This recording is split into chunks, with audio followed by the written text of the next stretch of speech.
Today we are going to explore one of the most fascinating and forgotten secrets of medieval construction. The reason why timber beams raised 700, 800, and even 900 years ago are still standing, while the wood we use in modern buildings can barely survive a few decades. In this documentary, we will dive into archaeology, science, and the lost wisdom of medieval builders to understand how they mastered the art of making wood almost immortal. There is a moment that repeats itself, almost identically, in the experience of anyone who enters a great medieval hall or an ancient church in Europe for the first time. The eyes rise naturally toward the ceiling, and there, suspended in silence, are the beams. Darkened by centuries of smoke, marked by time, slightly bowed under the weight of countless winters, these pieces of timber support structures that, by the logic of the modern world, should have collapsed long ago. There is something unsettling about that permanence. A beam shaped by medieval hands, installed before many modern nations even existed, still remains solid, while the timber in houses built less than 40 years ago already shows signs of fatigue, rot, and structural failure. It is a contradiction that disturbs the mind, and it is exactly that contradiction this documentary seeks to investigate. What did medieval builders know that we have forgotten? What technique, what method, what philosophy of work allowed their creations to cross the centuries with such resilience?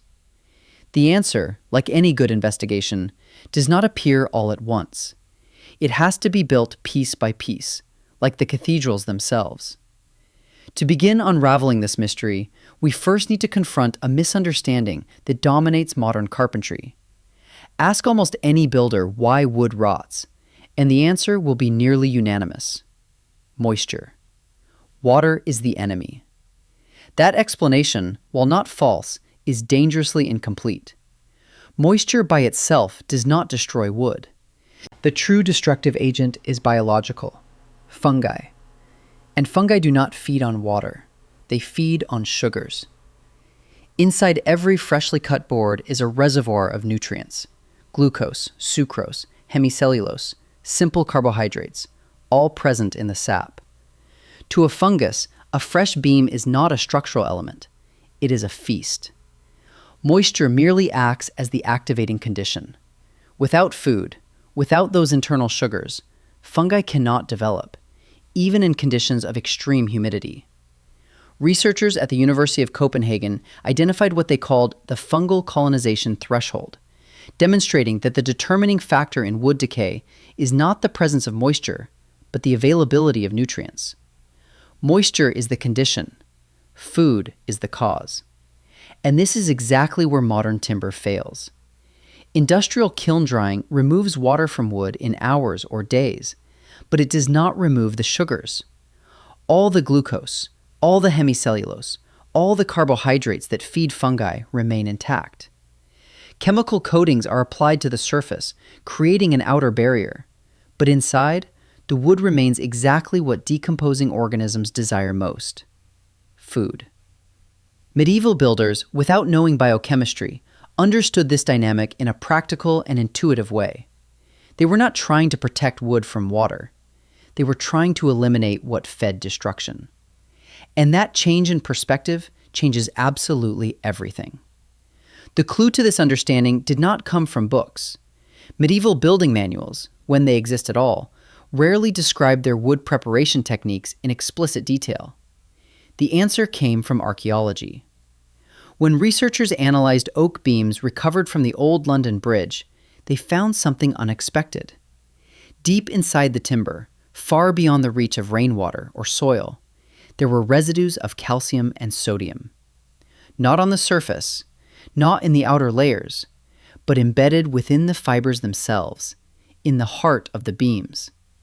In the city of York, England, similar analyses revealed traces of ash and ammonium sealed inside the beams of medieval roofs. These are compounds that do not naturally migrate through wood over time.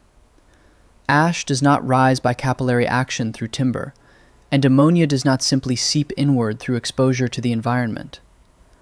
The only possible conclusion was this: Those timbers had been deliberately submerged in solutions before being used in construction.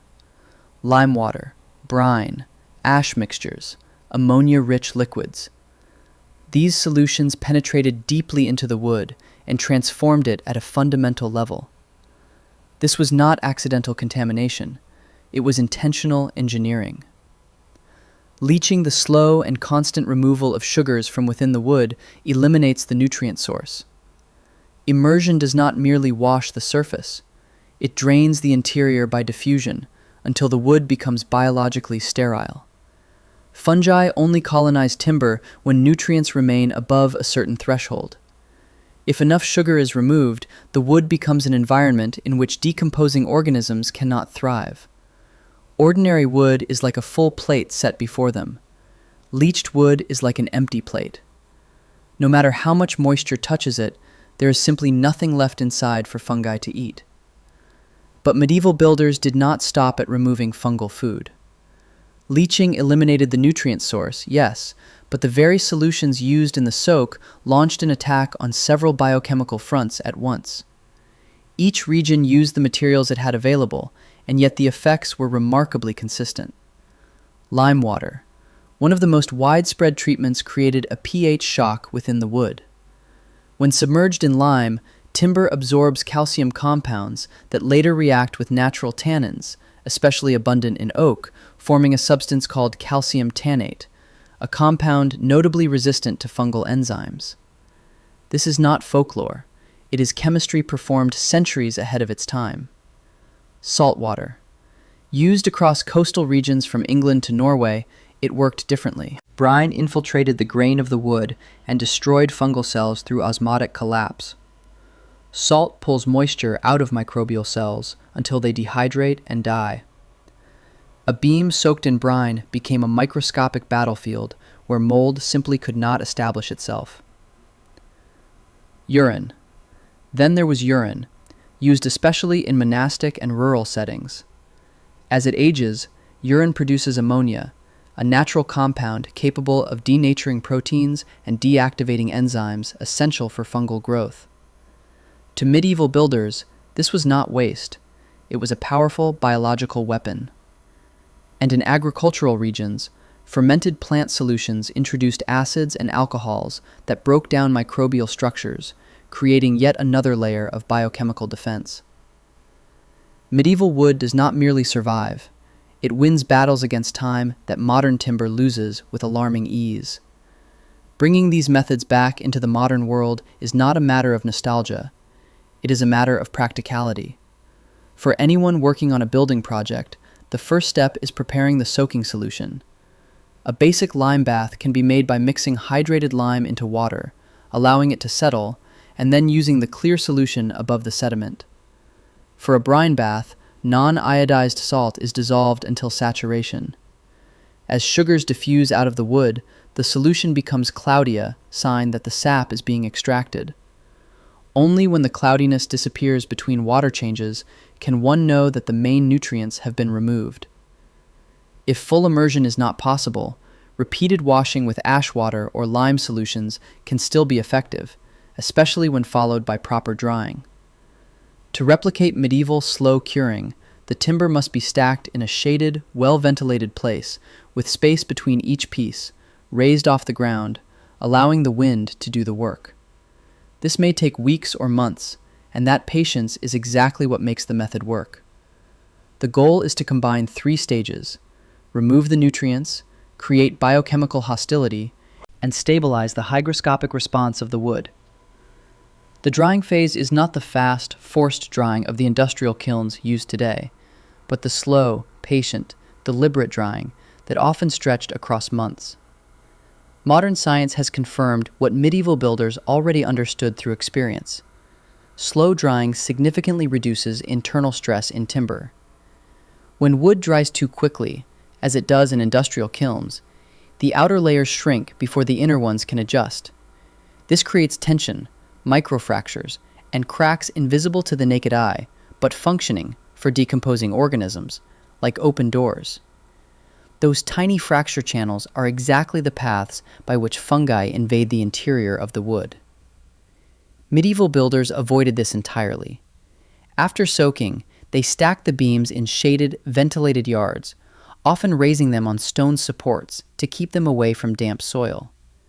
The wood was arranged so that air could circulate between each piece, allowing moisture to escape gradually and evenly without warping. Monastic orders perfected these drying stacks, arranging boards in alternating directions, separated by thin wooden spacers, creating ordered, geometric towers that controlled airflow with precision. The goal was simple: dry the wood slowly and evenly, without haste. For medieval craftsmen, time was not an obstacle. It was part of the material itself. By giving timber the months it needed to stabilize, they reinforced the benefits of soaking, preserved structural integrity, and created beams capable of carrying the weight of centuries. So what happened? Why did we stop? The answer is that we found something cheaper and faster. The change began with industrial development.